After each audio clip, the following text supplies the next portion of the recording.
Welcome back, Tiger fans, to Rockin' Radio's football podcast. I'm Nate Edwards. That's Nathan Hurst. This is Before the Box Score. Nobody said that it was going to be easy. No one even thought it was going to happen. Yeah, we did. We did say it was going to be easy. Oh, you did? We did? Yeah. We did? Was it in fact 100% guaranteed that it was going to happen this way? Okay. Yeah, Missouri beat UMass. So, yeah, congratulations, us. We did it. Congratulations, team. You did it. Overlooked a sleepy week, homecoming week. You got the dub. Hurst, how you feeling? Tired. I don't know if this is... It's probably a little bit of both, but mainly column A, I am super washed. Column B, this was the most boring game in the history of man. But I am ashamed to say this is the first Mizzou football game, probably sporting. No, first Mizzou football game at the very least that I have fallen asleep in the middle of the fourth quarter of. Yes, wow. I had a long day. Yeah, started at 6 a.m. getting down for the homecoming parade, tailgate all day. Yeah.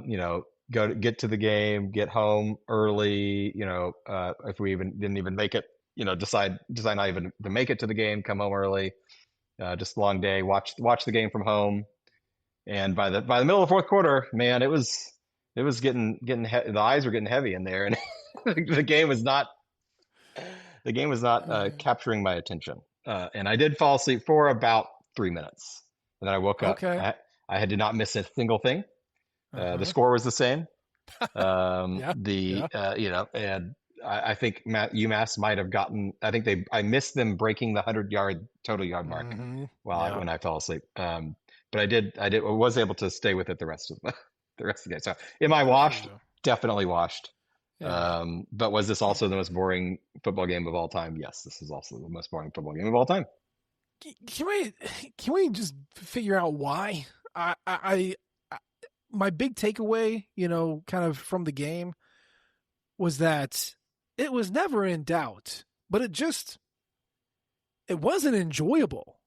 And I enjoyed them beating Louisiana and running 59 times. I did not enjoy them beating UMass and running it 48 times. Success rates are about the same. Maybe it's just fewer explosive plays. I've only gone about halfway through my deep dive, my 3-watch deep dive. I don't know what it was. I think Hardy was not as effective as he usually was. They kept him out till the third quarter. His yards per carry, the explosive plays were not there like they usually are. I think it seemed like there needed to be a tad more effort than what you would prefer. And so just kind of, you didn't get the satisfaction of just the thumping that you put on Louisiana, or the sumo sitting that you did on Kansas. And you had a turnover. They got a passing touchdown. You had some big plays that you gave up. I don't know. Why did this game it's no fun? The entertainment was not there. It was the team, and everyone was bored. The team, this is as sleepwalk through a game as you can possibly get, yet still out yardage the other team 500 to 100, give or take a few on either side.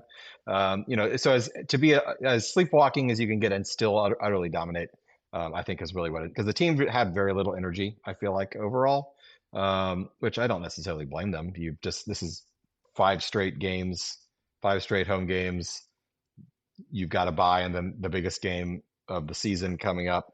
You've not already knocked off 2 big games that you've already gotten up for. Kansas game you got up for, South Carolina game you got up for. And then you got the worst team in FBS coming in. So I don't blame them for not getting up, but they didn't. And they knew that they could come in and kind of, just big brother them all game. And that's what they did. And then they, locked UMass in the closet under the stairs and went and partied with their friends. And that's pretty much what happened. There you go. That's gotta be it. Yeah, it's just, it was sleepy. It was very sleepy. I agree with you on that. I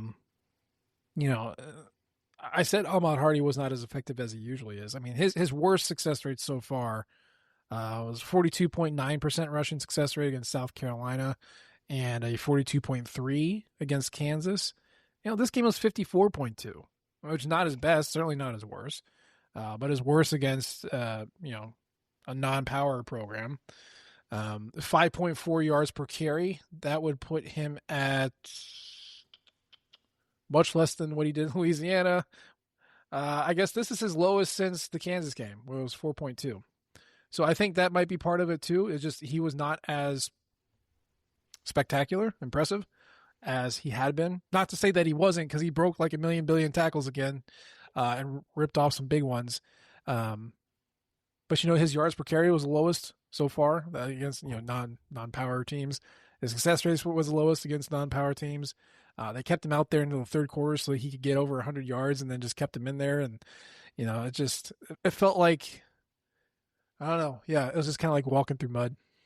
And he had more runs stuffed or hit for loss in one game than he did.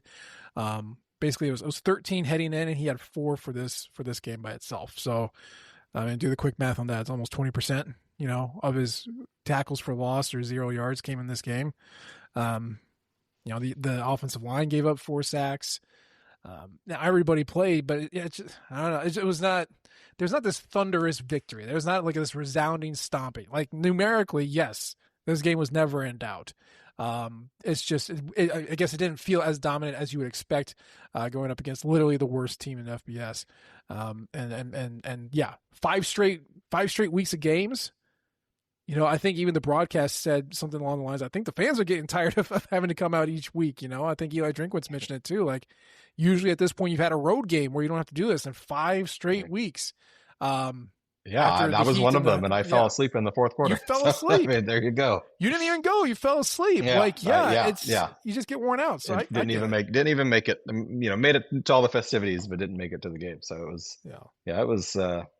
I think it was basically, if you take the Central Arkansas game, strip away the excitement that this is the first game of the season, strip away the big 50-yard passing plays, which is the other thing that this game did not have, was any kind of down the field passing. Really barely even attempted anything down the field, let alone completed that. And I understand why. I mean, they're just staying vanilla, keep everything close to the vest, and Alabama's coming up in 2 weeks. Let's try to get out of this with as little showing as little as possible. But it led to a boring game. So very little down the field.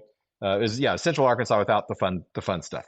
And it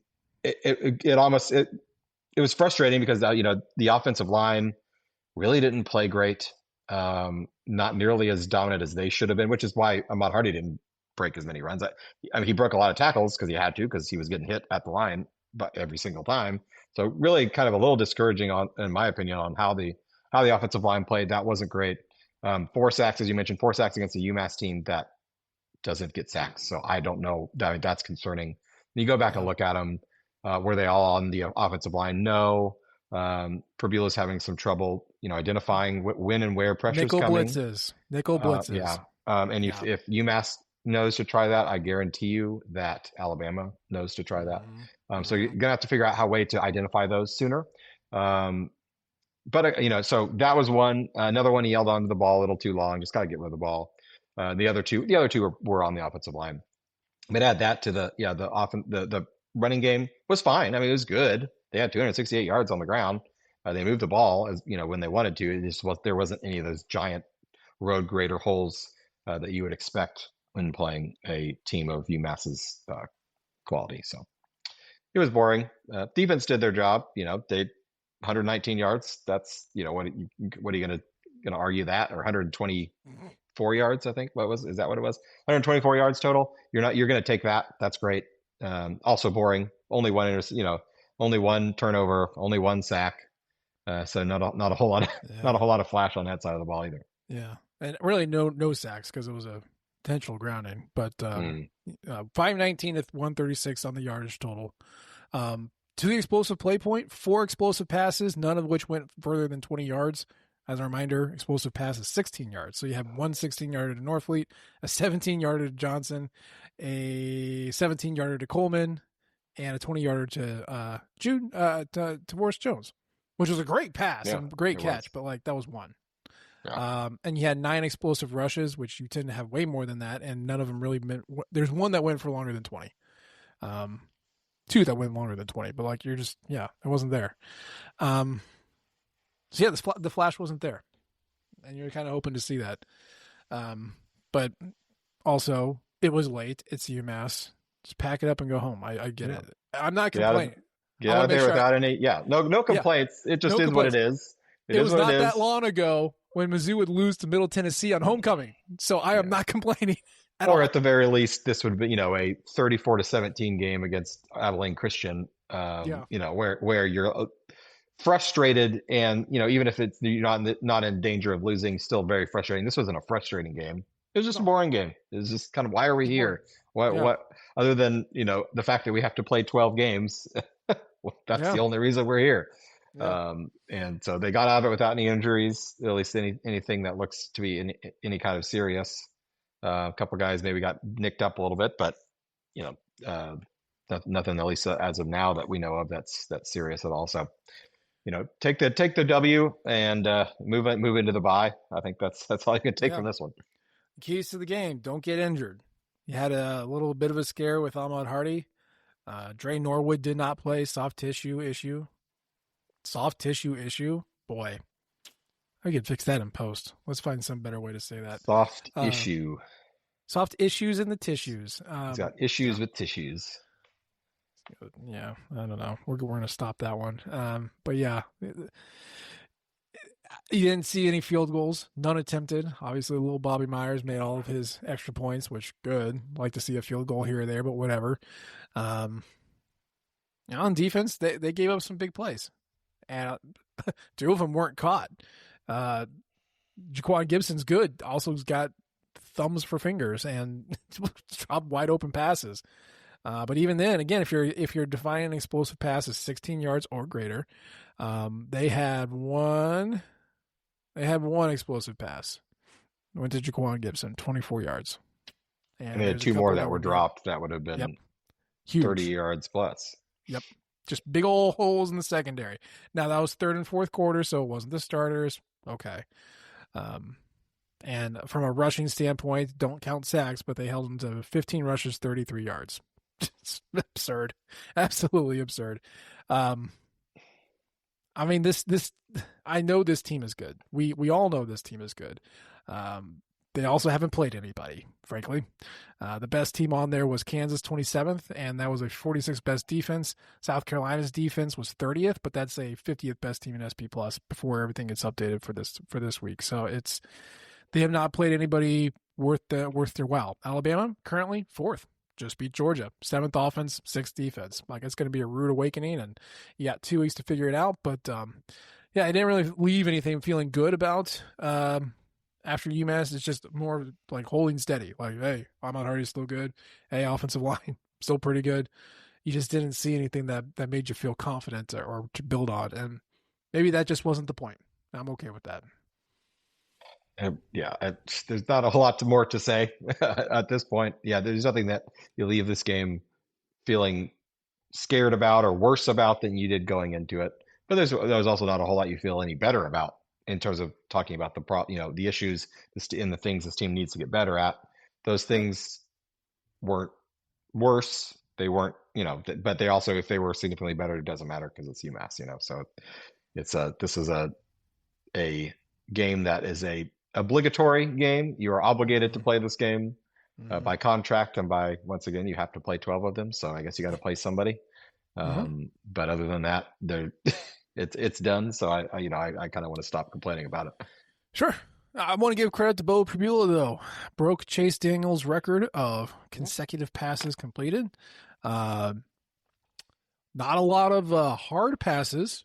I will say a lot of it was really short, simple stuff. But you know what? You have to make the short, simple stuff, and you have to not get whacked while you're throwing it, like they did for the interception. Probably could have been even more than that. In fact, if you want to spin it even harder, you could argue only 2 passes that he threw did not reach somebody's hands. That's pretty good. That's pretty good. I don't know. I mean, you had a couple easy ones to Kevin Coleman. And you had a couple just out routes to Brett Norfleet and Jamal Roberts here and there. But I also want to point this out too. Kevin Coleman targeted 12 times, 12 catches. That's 100% catch rate. And what was the success rate? I just did the math before I jumped on. 66.7% success rate. That is really good for 12 targets. So bravo, gentlemen. It was like throwing against air, but you still did it. You still had to do it, and they did it. So, yeah, that was pretty cool. Yeah. The interception on rewatching it a second time, when I watched it live and even with the replays, on the broadcast, I was like, what is he doing? That was like climbing way too high. Timmy Hinspeeder, shout out to my boy who who had himself a day, 17 tackles for old Timmy, was just camped out right there in the middle of the field, and it looked live like Bo just decided, oh, I'm going to throw it to that guy instead of my guy because Timmy's a good dude. That's not what happened actually. I didn't realize until I went back and watched it again multiple times that ball did get a defensive lineman did get his hand on the ball, which is why it looked like such a limp ball coming out of his hands. But so the throw wasn't as bad as it looked, but the decision to climb that high in the pocket, to throw it in the first place, to not, and even if it hadn't gotten tipped, I mean, best case scenario, Hinspeeder probably gets a hand on it and knocks it down. So he should have either stayed in the pocket, which it really wasn't collapsing all that much, or he could have rolled out, or just keep the ball, run it. He would have had 4 or 5 yards, get down. Then it's 2nd down and 5 or what. I don't remember what down it was when he threw that, but it wasn't 3rd and long. It wasn't 4th down where he was desperate. So yeah, it was a bad decision, but not as bad in the same way that I thought it was live. Yeah, it happens. Just bad. Yeah, bad decision to do all of that. But make those decisions against UMass. Yeah. So that you can then learn from them and then not make them the next time. It is interesting that their only scoring point was off of that turnover. They ran it all the way down to the 30, and then that plus a pass interference call. That's the only reason they ended up with points at all. I haven't done this, and I might do this in the next. Well, not this upcoming week. I'll be a little busy, but in the next couple of weeks, before the Alabama game, I'm gonna look at what percentage of drives the defense has had where they've given up points that have actually come on legitimate either punts and then a full drive, or a score and a kickoff where the opposing team starts the ball at a reasonable part of the field, moves their way down without the benefit of arbitrarily, I haven't decided on this. This is just talking off the top of my head. Arbitrarily 40-yard pass play or a major penalty on 3rd down. All right. Because I think the answer is like 2. In 5 games, they've probably given up 2 drives where the offense has started on the 25, gone on a actual legitimate drive all the way down the field without the benefit of a pass interference penalty or a really long busted coverage for and then actually score a touchdown. It's absurdly low. Absurdly low. All right. So I can do this roughly here.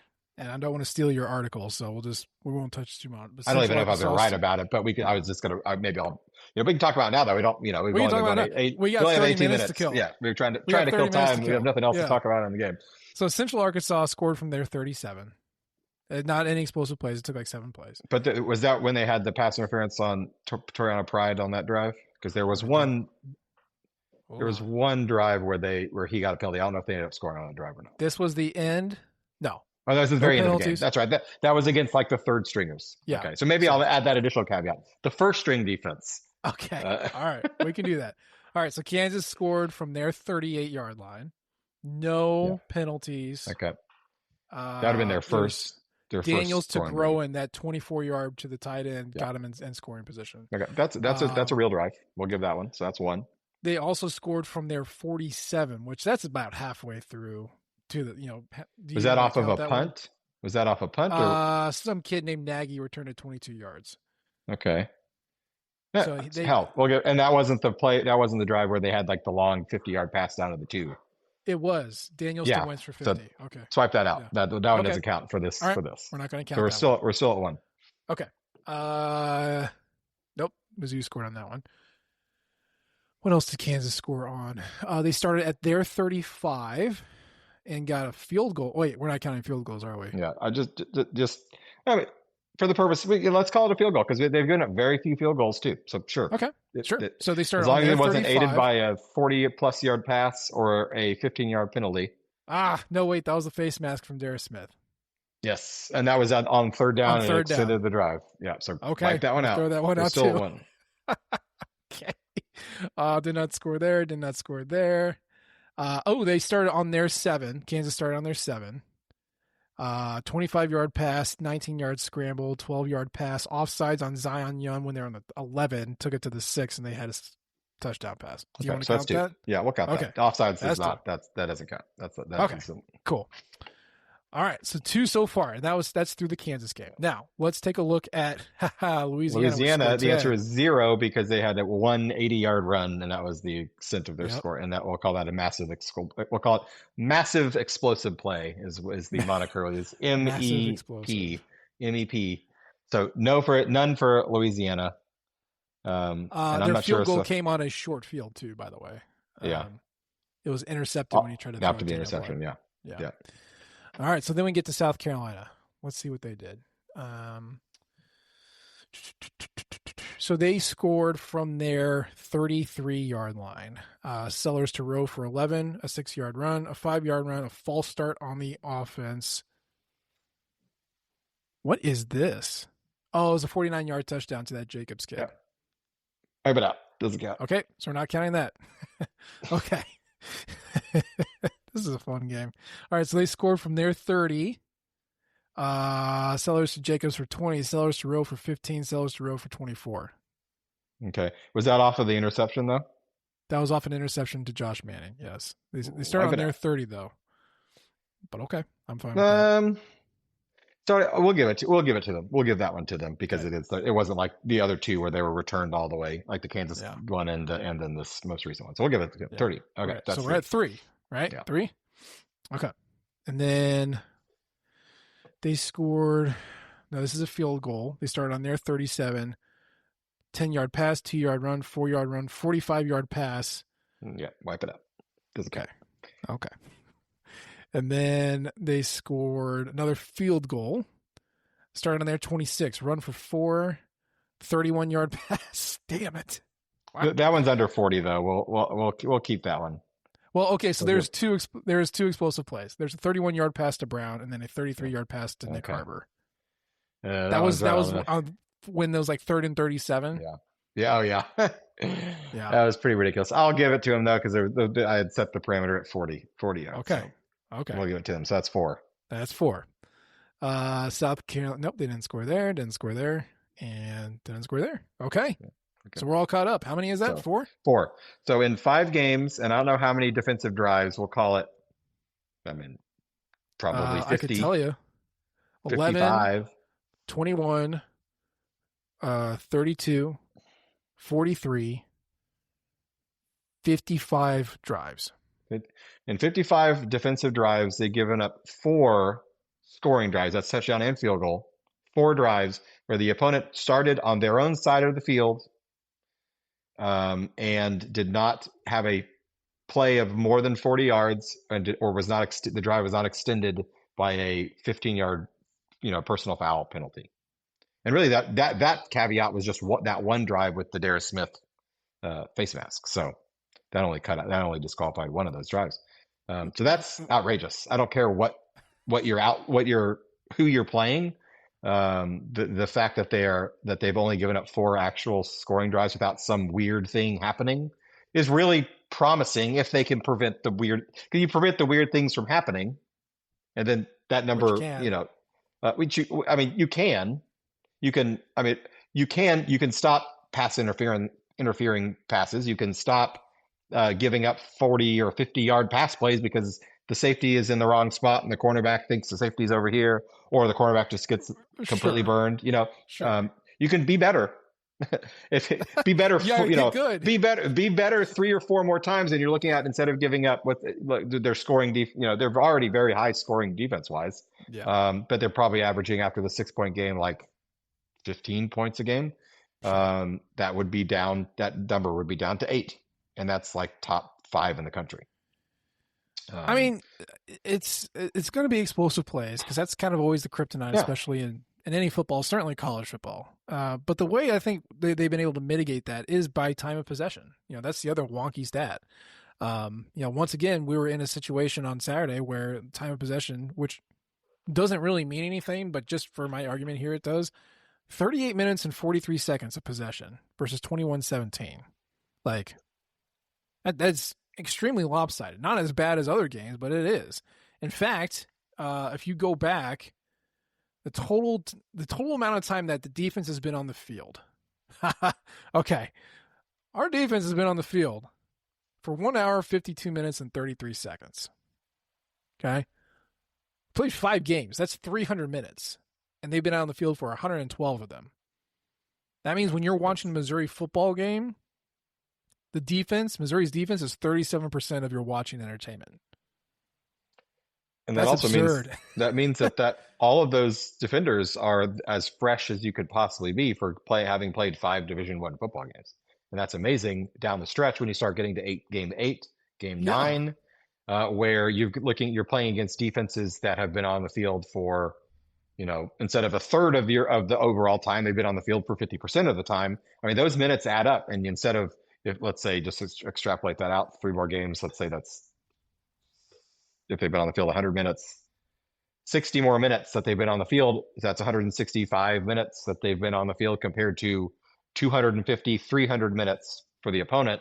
That starts to wear down, especially when you get deep into SEC games where you've got really heavy offensive linemen leaning on you over and over and over again. Yeah. That you're going to wear down. You're going to see more injuries. That's going to have an impact, and that's going to be a positive thing for Mizzou.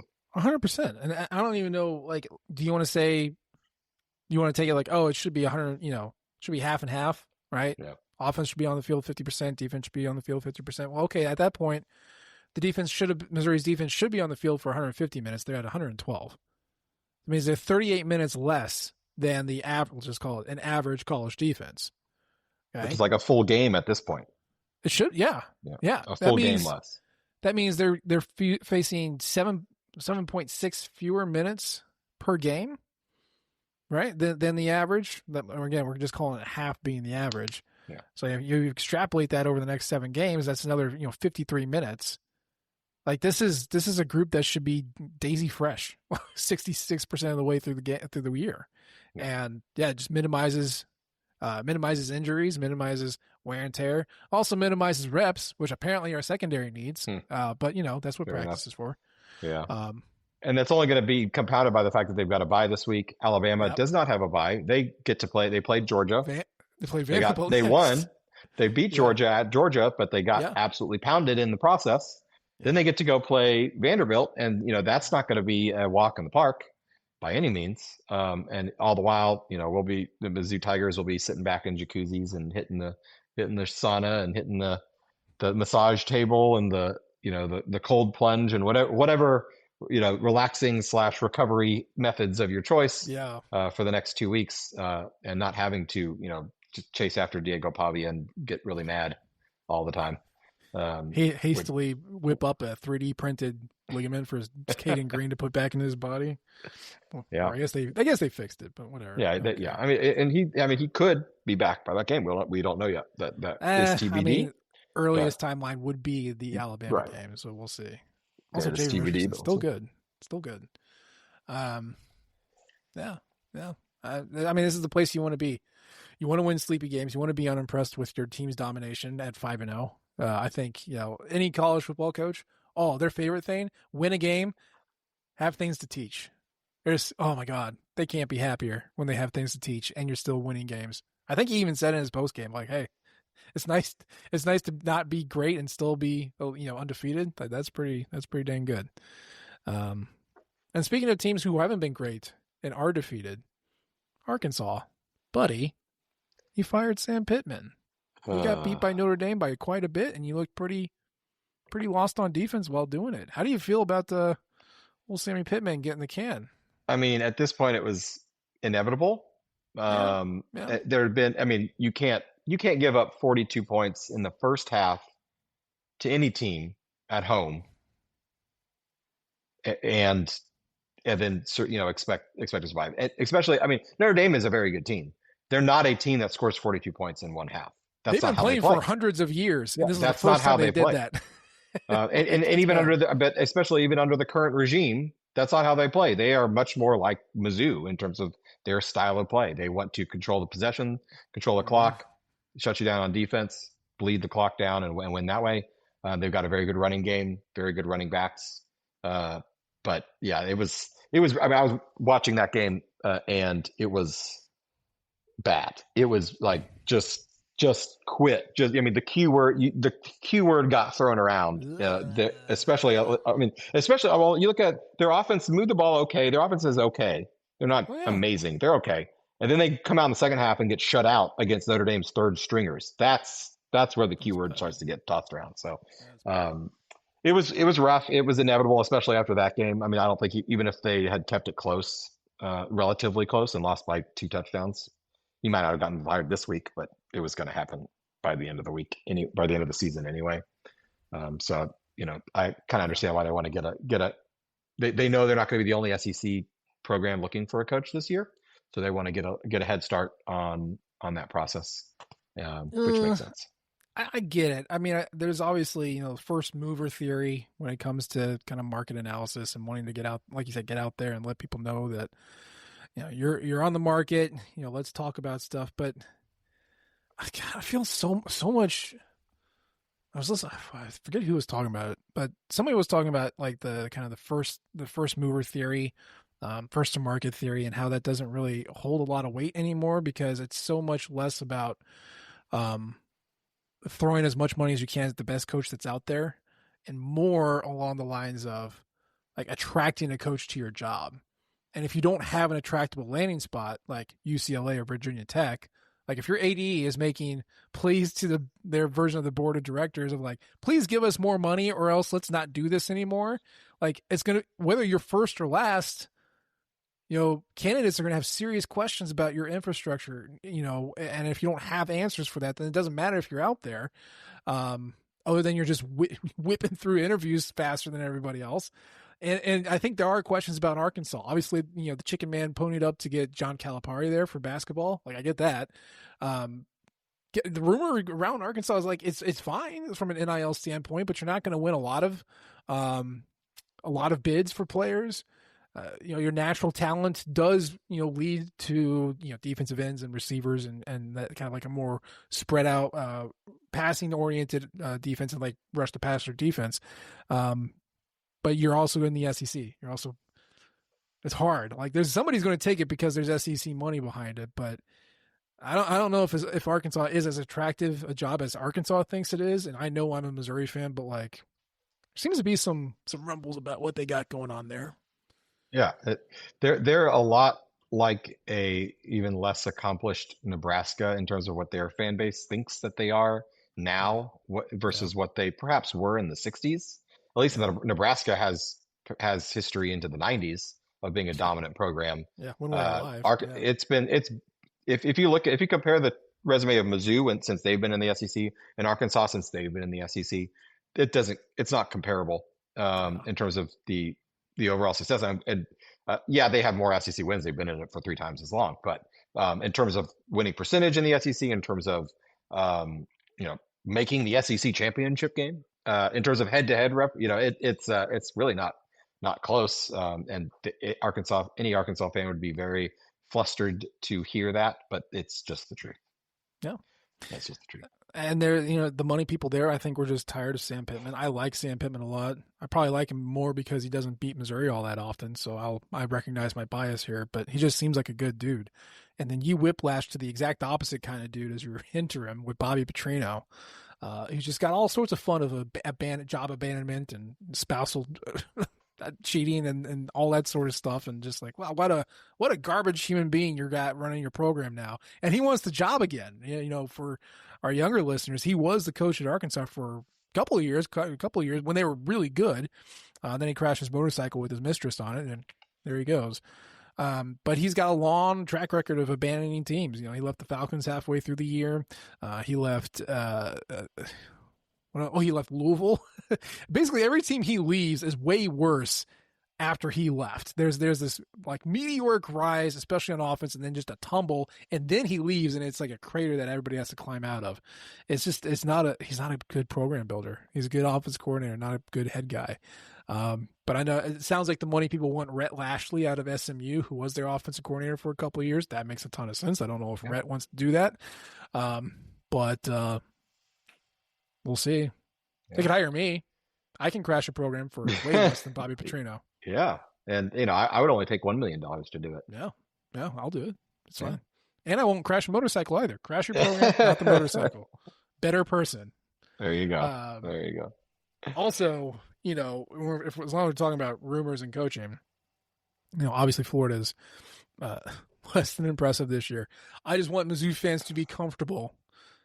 Eli Drinkwitz is going to get talked about a lot when it comes to the Florida job. Florida wants him. They want him very badly. I cannot tell you what Eli values as far as a job goes. Obviously, we're sitting here and saying, hey, he asks for anything and he gets it. He has been able to wrangle the cats known as Missouri Booster Corps.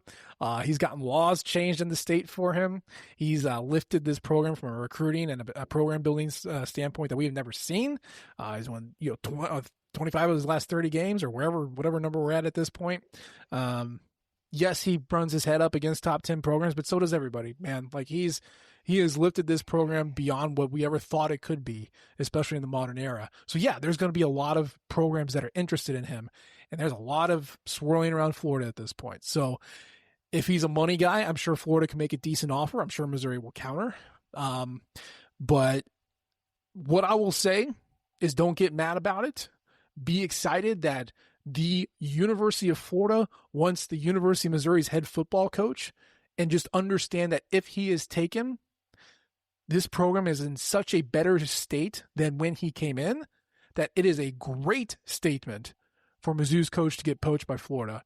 And they're going to get somebody who's awesome to come in and replace him rather than what we had to do last time. So just prepare thyselves. For sure. Back to whether or not he would consider Florida. Is Florida if you put the two programs side by side, is it a better job?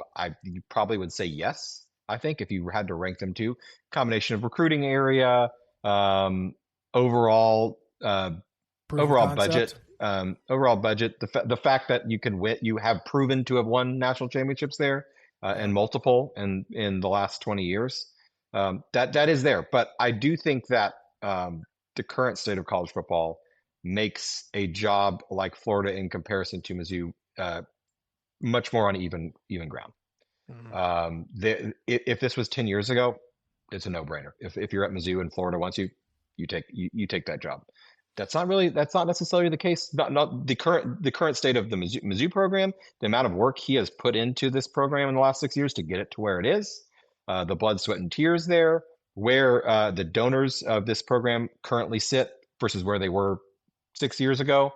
Very different giving profile on the NIL side than we could have possibly imagined it would have been 10 years ago. Yeah, Florida has NIL money to spend too, but it's not as huge of a difference as you would think it would be.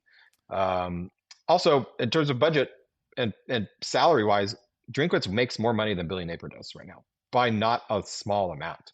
I mean, it's more than like $2 million more a year currently. Now, so Florida would have to not only offer more than they were paying Napier, they have to significantly offer more than what he's making now to make that job happen.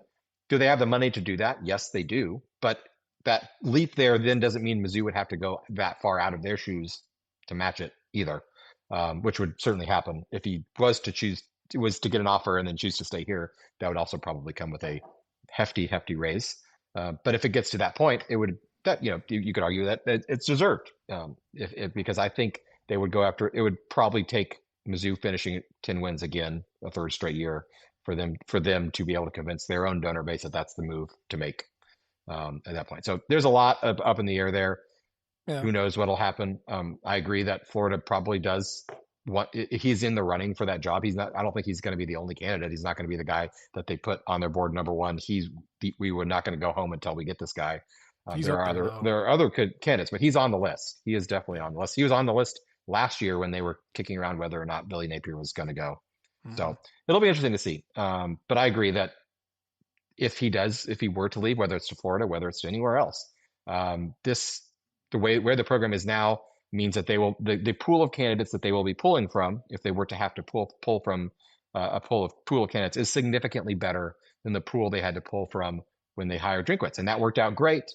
But if everyone will remember, that was a very messy process. It went back to the board of curators telling the AD at the time, no, this list of candidates you brought us is piss poor. And he said, well, you're going to have to give me a little bit more money. And then the board of curators said, well, we're actually going to go out and just do this ourselves. And they found Drinkwitz and they brought him on, and it has worked out swimmingly. That's not going to be the case now. They're going to be fielding coaches who want this job at this point. They're going to be saying, they're going to be getting calls from agents saying, my guy is interested in this job. Let's chat. And the list of those coaches is very different than an Arkansas State coach, or for example. So we're in a good spot.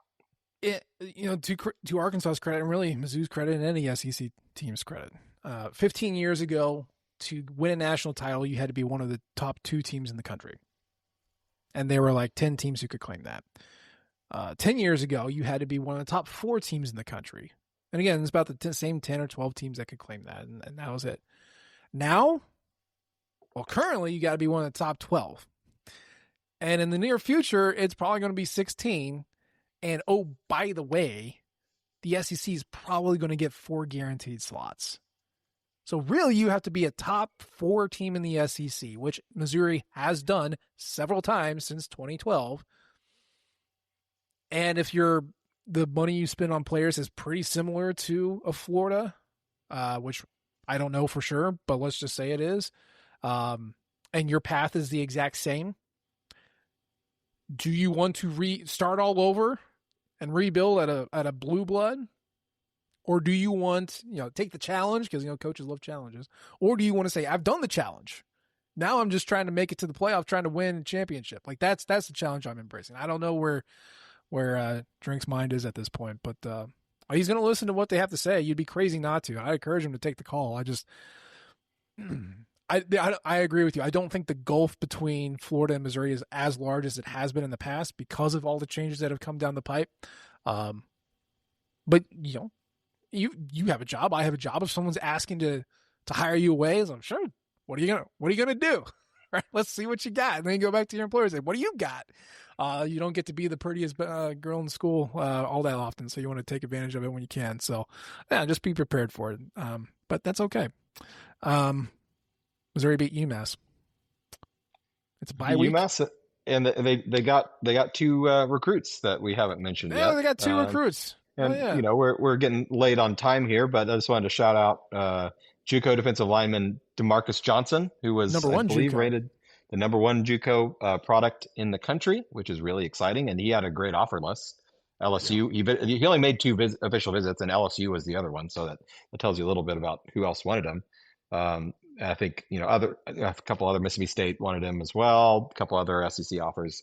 Really interesting build on this guy, 6'8", 260. So very tall, not the thickest cat. So I'm very curious to see how he's used. Because at 260, even if he puts on 20 pounds, it's still not going to be big enough to play interior defensive line in the SEC. But could he be an awesome, run stuffing, basically a taller Zion Williams, maybe not as good a pass rusher, but Zion Williams, I think, is much better at setting the edge in the run game and just being an absolute.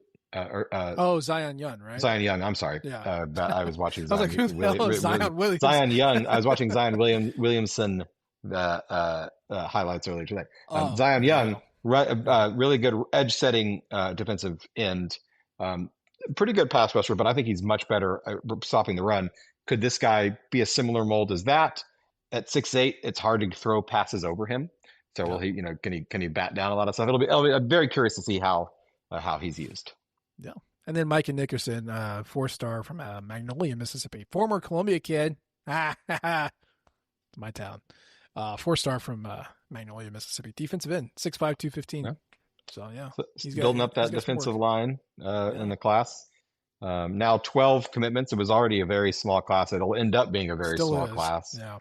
And as the ratings go, by far the lowest rated Eli Drinkwitz class. I'm not really sure what that means at this point, other than I think he's just focusing much more on the portal, which Yep. we've had discussions about in the past and we'll do in the off season as well. But Yeah. at least they're still working on the recruiting trail. There might be one or two other flips here coming, but if you're reading the tea leaves, so it sounds like they're still bringing in some guys in. And remember, his last quote unquote lowest ranked class of all time still had Marquise Johnson, who played significant minutes. Still had Jamal Roberts played significant minutes. Still has Blake Craig. Okay, like it was a very good class. Marvin Burks was the jewel. Logan Reichert, 4-star.